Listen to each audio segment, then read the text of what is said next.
Hey guys, welcome to my channel. I wanted to jump on here and film something really quickly for you guys because I've been getting a lot of questions this week about my opinion on the EDC Las Vegas shuttles. As you know, all of the details were announced this week, prices, the shuttle stops, what you're gonna get out of it.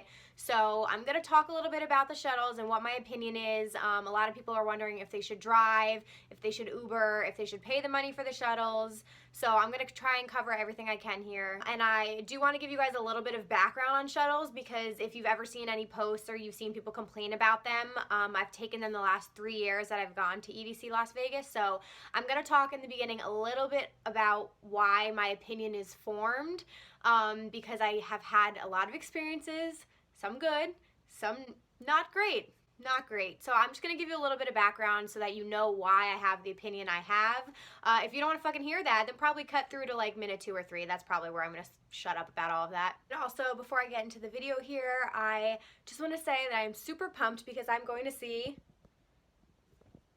Marshmallow tonight in Brooklyn. I am so pumped. I can't wait. I've seen him a bunch of times, but this is a huge headlining show, so I can't wait. I got my merch on. I made the shirt. I'm so excited. So anybody else who's checking out Marshmallow's tour, leave me a comment below and let me know what you thought about the show. Anyway, let's get down to this and start to spill the tea on the EDC Las Vegas shuttles. Took me like 30 seconds to think of this joke, and I kind of regret it. Anyway, now that dumbass joke is over with, let's just get to the video. So just some background on the shuttles. Again, I've taken them the last 3 years. I've had different experiences every single year. The first year in 2015 was not great. The lines were very long. It took probably, I would say, on average 2 hours to get to and from the festival. On a good night, maybe an hour. So it was a chunk of time. You did get there later than you planned. It was my first time going, so my group chose to do that. In 2016, it was a little bit better. I found that it would take about 45 minutes to an hour. 2016 wasn't too bad. Again, we left around like the 7 p.m., 6:45 range to get there on the earlier side. And I thought that was a good experience. Going home, no matter what, is always a nightmare. People tend to leave around the exact same time when the festival is ending, and it's just like the zombie apocalypse.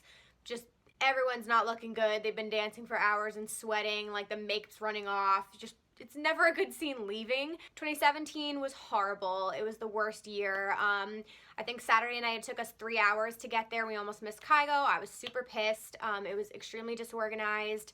It was the hottest year last year. I was really unhappy with the experience, especially for how much money you're paying. Some of the buses, the air conditioning wasn't working on them. I almost passed out on Friday on the bus because I was wearing this bodysuit. Anyway, really unhappy. Leaving the festival was miserable. There were people getting in fights, people skipping the line. It was just like a security nightmare, and I really, really hated the experience. So that left a bad taste in my mouth, and on Sunday of the festival last year, we ended up taking a Lyft instead because we couldn't bear to do that for another night. So having that background, these are all the experiences that I have personally gone through, so I can tell you right now I'm not doing the shuttles this year. I'm going to do Lyft or Uber. It's just better for my group. I'm also going to be 27, so I feel like I've kind of like outgrown that. That's me personally. I'm just kind of over it. I've done it 3 times. I'm done with it. Lyft and Uber picked us up right at our hotel. It was an air-conditioned car. We had the aux cord to play with. It was just me and my 2 friends. And we got there before the gates opened. It was literally like 30 minutes to get there. Mind you, we left at 5:45 p.m. just to give us extra time. So I'm doing Lyft again. Just so you know, one way, it cost us $51. We split it by 3 people, so it was $17 a person one way.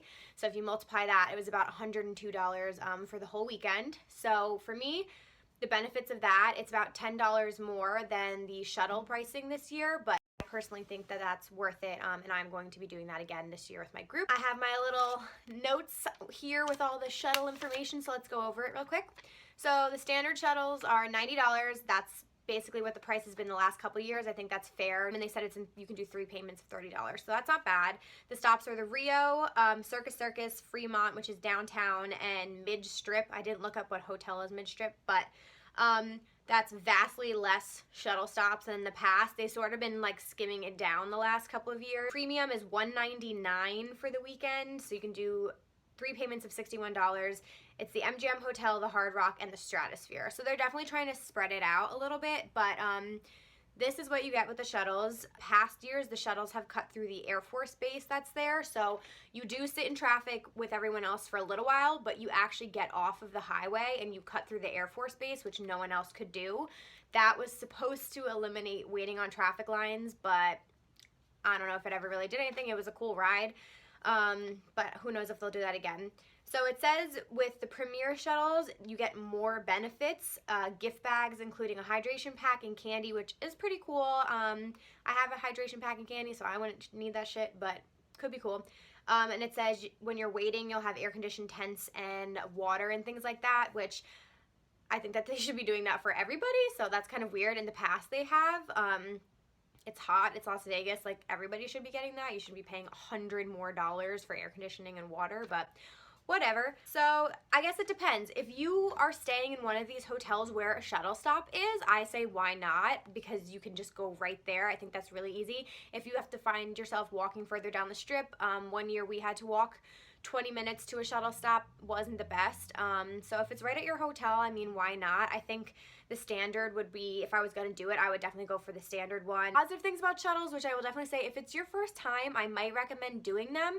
It is really, really fun. You meet a lot more people. The buses are always super hyped. Somebody plays music. You make more friends. I think you'll interact with people more rather than just staying to your group and getting a car with yourselves and like doing it that way. I do think the shuttles are definitely fun, and like we always enjoyed waiting online and like meeting people and seeing all the totems and people's outfits beforehand. So it definitely gets you like a little bit more pumped up, I think, than taking like a car by yourselves. And we also did, I have to mention, we did have a problem getting a lift. 2 people called my friend asking if we were going to EDC and canceled on us, so that is a risk. People may not want to take you to the festival, so you might have to try a couple times. Also, we went super early. We didn't go in like peak hours, so there could be spikes in pricing. Keep that in mind as well. I would say typically, since, well, the festival hours are different this year. There's this whole opening ceremony thing, which is kind of messing it up. But in the past, the festival was 7 p.m. to 5:30 a.m. So people who were leaving in like the 8 to 10 p.m. range, or like even 7:30 to 10 p.m. range, that was like by far the most traffic. So leave on the earlier side. That's all I have to say. Air for caution. You're spending all this money on a festival. You might as well go early, even if you want to pregame and do like whatever you're doing in your room. Personally, like, I think you should just go earlier anyway. I'm definitely going to go and check out the opening ceremony. Anyway, that is all the information that I think I have. If you guys have more questions, please feel free to leave me them. I definitely didn't want to just like shit all over the shuttles. I just clearly have PTSD from the last couple of years, so I can't go through that again. Like, I can't do that.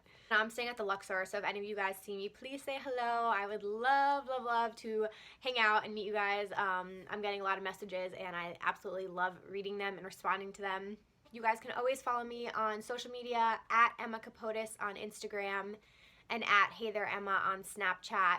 And don't forget to give this video a thumbs up if you enjoyed and you found this helpful. And don't forget to subscribe below and join the fam. A lot of you are leaving me requests for videos, which is awesome. I'm trying to get to all of them. I have a lot of ideas lined up, so definitely trying to get to as many as I can. But I hope you guys are having an awesome weekend, a good week coming up, and I'm gonna go get ready for my Marshmallow show. See you guys in the next video. Bye.